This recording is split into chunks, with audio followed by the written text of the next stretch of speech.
because a couple weeks ago we experienced the polar vortex, and actually my aunt's pipes froze, and I'm sure many other people experienced their family members undergoing this. So I'm going to be focusing on 3 main points, as there are a plethora of things I could talk about related to weather.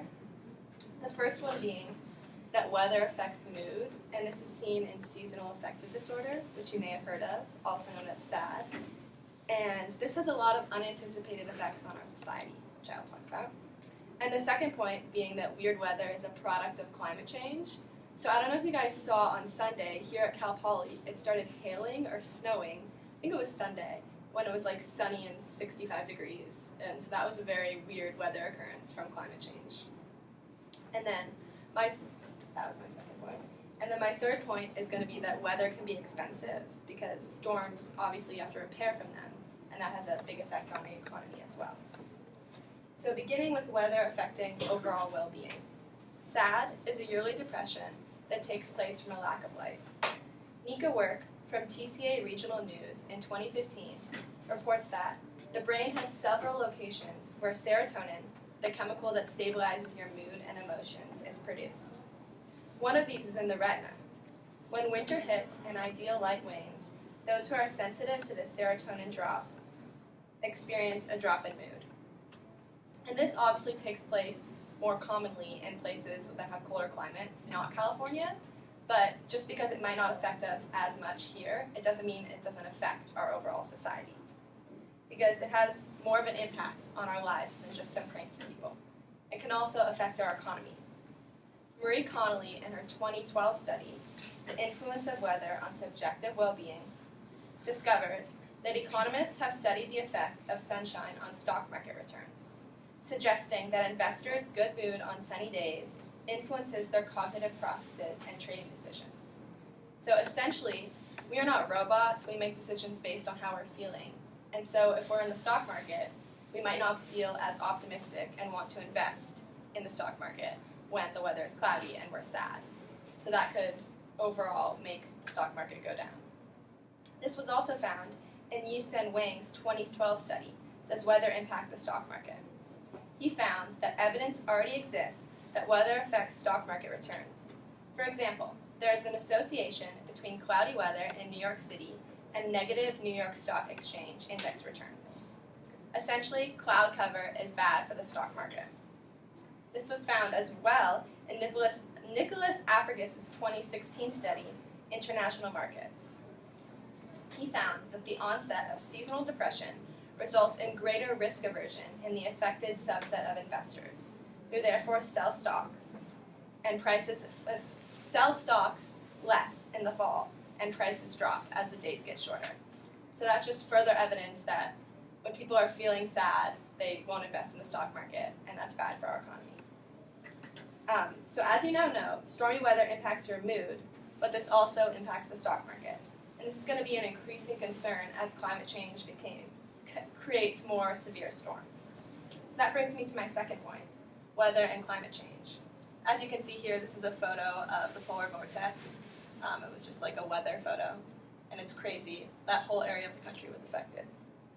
So, in the last month, the National Weather Service has actually implemented a new storm rating system that affects California.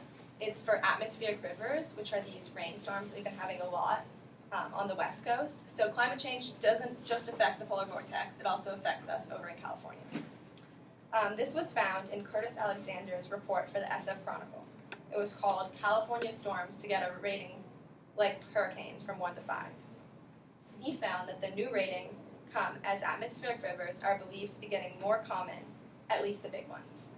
The federal government's 4th National Climate Assessment warned of increasing frequency and severity of such events amid a warming climate.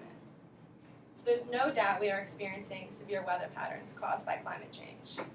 I'm sure many of you have experienced this personally in your day-to-day lives, or you know someone who has experienced this. From the droughts, to the mudslides, to the wildfires, to the rainstorms, we have all been impacted by the weather. Especially the fires. They made the air, as Jennifer talked about, they made the air unbreathable for weeks over the summer, and they have the year before. And many scientists wonder if this is going to be the new norm every summer.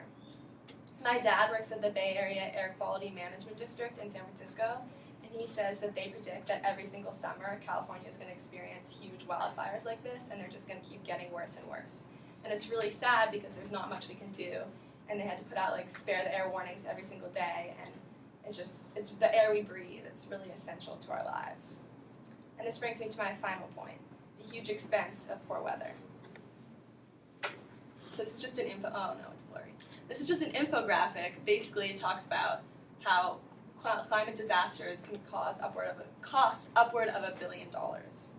So NPR's recent feature in 2019, measuring the cost extreme weather has on the economy, found that 17 of the 20 most expensive and damaging cyclones that we've had have occurred in the past 20 years.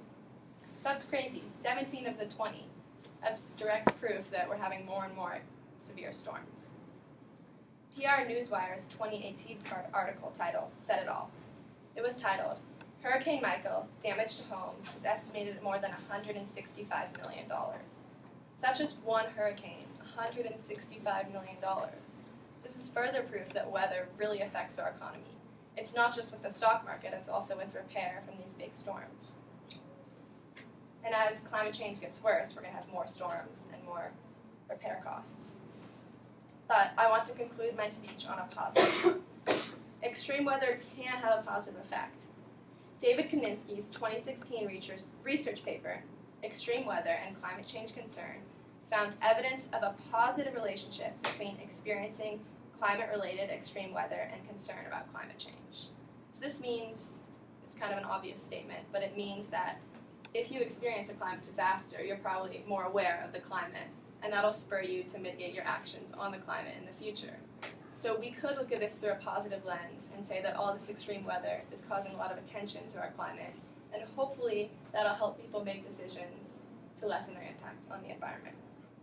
So I urge you that next time we are experiencing weather, I know this is an informative speech, but or any weather at all, that you think about the impacts your actions have on the environment so that we can prevent further climate change and further weird weather.